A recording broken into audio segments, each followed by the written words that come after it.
Bom, galera, eu quero mostrar aqui como funciona um compilador no computador, o que você tem que fazer para compilar seu código em C.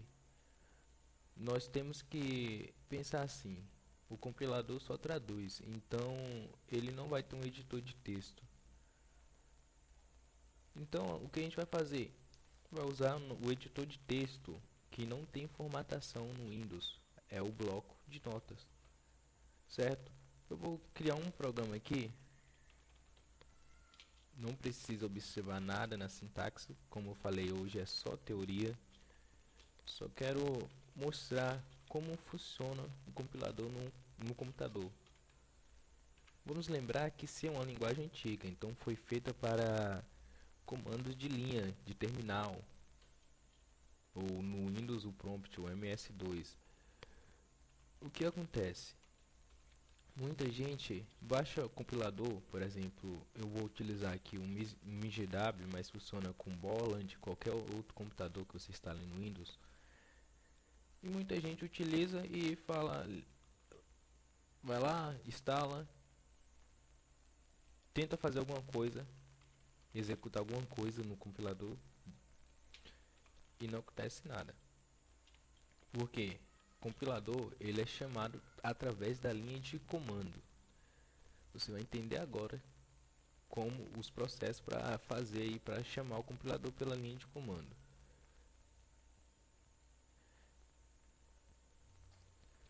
Lembrando, todo arquivo fonte ele tem que ter a extensão .c, o que indica para o compilador que ele é um arquivo que vai poder ser compilado. Você vê que o compilador compila outros tipos de arquivo, mas por enquanto ele compila aí .c. É um diretório aqui fácil de ser encontrado, a área de trabalho. Então temos o nosso arquivo aqui, teste.c. Dentro do teste.c tem isso aqui. Gente, baixo dev-c, editou lá no dev-c, C++, compilou no dev-c, C++, e saiu executável. Aí o que acontece? A tela pisca, se for esse código, a tela pisca, e eles acham que o dev-c++ está com problema. Não, é porque o programa ele é para ser chamado através do prompt de comando, ou seja, se você chamar o programa através do prompt de comando, ele vai continuar na tela. Se você chamar o programa sozinho, como não tem nenhuma instrução para ele parar e mostrar os dados, ele vai piscar e sumir. Ou muita gente acha que por deve ser mais já ter editor, compilador, você fazer aquele processo pela interface gráfica, acha que ele é o melhor de todos. Se vocês forem ler algumas críticas do deve ser a primeira é que ele está desatualizado, bem desatualizado. Então, geralmente eu já vi gente falando do compilador Bolland de C++ em comparação a dev, que é uma IDE, e eles acharem que o dev é melhor. Não é. O dev C++ é para ser utilizado por iniciantes que não sabem nada de programação, certo? Então vamos fazer uma coisa. O compilador MinGW foi o que eu instalei, de 32 bits GCC. É esse aqui, eu vou chamar pela linha de comando. Não aconteceu nada, ele não é reconhecido como comando interno. É a primeira dúvida do programador iniciante. A gente tem que colocar na variável caminho, que é uma variável de ambiente, que a gente vai modificar, temos que colocar o caminho dos executáveis do compilador. Então vamos ver aqui, ó, mgw-32-gcc. Nós temos que colocar lá. Então eu vou copiar o endereço, certo? Agora a gente vai criar uma variável de ambiente, ou seja, a gente vai dizer, olha, a partir de qualquer diretório a gente pode acessar o MinGW 32-gcc. Por enquanto eu tentei acessar aqui do da minha variável, no meu diretório padrão, que é da minha pasta. Então, se eu chegasse aqui, executasse esse comando que vai falar, vai para esse caminho aqui, e for executar o mingw32-gcc, vai dar certo, ó.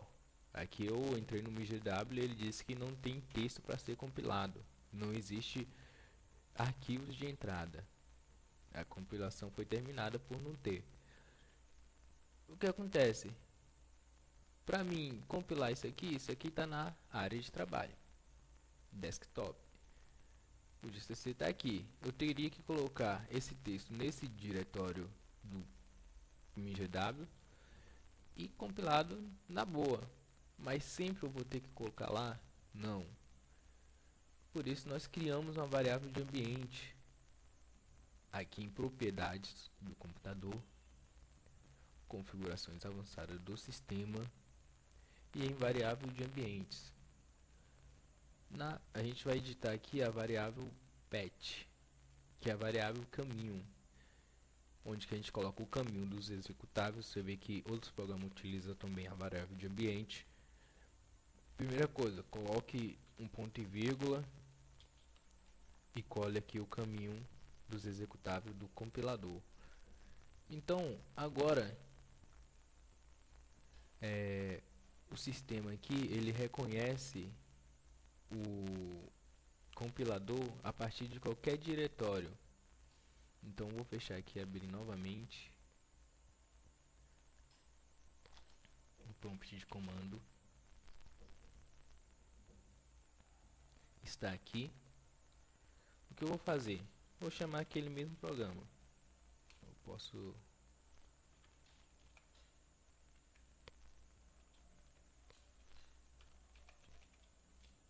Peraí, agora a gente está no diretório, no meu diretório da minha pasta, e eu consegui acessar o mingw.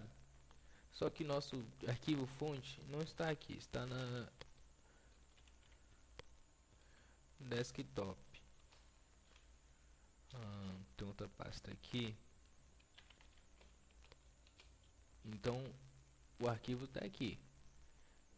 O que a gente vai fazer agora? Chamar o compilador, passar algumas instruções, vocês não precisam saber por enquanto, que é as instruções de compilar esse programa.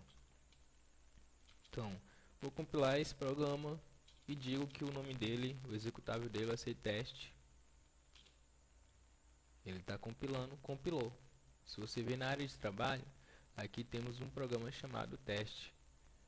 Agora, o deve ser mais é o caso, muita gente tem dúvida nisso. Se você compilar esse código no deve ser mais, quando você chamar o programa, ele vai chamar pelo deve ser mais. Então ele vai chamar como se tivesse dado 2 cliques no programa. Vou acontecer isso aqui, ó. Alguém enviou alguma coisa? Então deu para ver um pouquinho.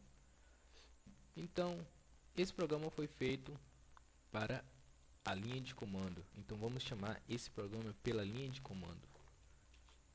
Olha lá, compilador GCC. Na verdade é o mingw-gcc.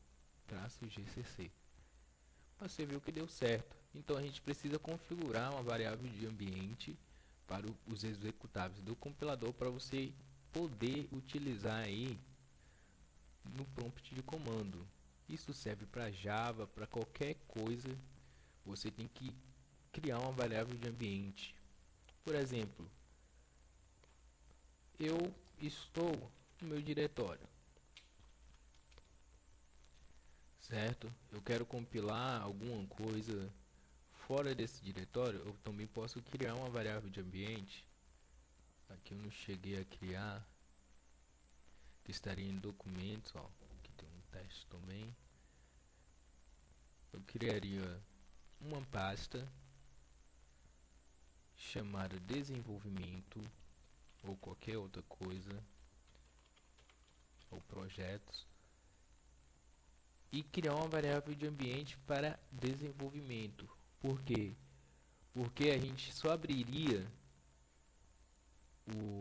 a gente colaria os códigos, arquivos, fontes na pasta desenvolvimento. A gente criaria aqui e a gente poderia chamar de qualquer lugar. Ou seja, você abriu ponto de comando, só digitava mgw alguma coisa, já compilava sem precisar usar o comando aí para ir para o diretório certo, do arquivo certo.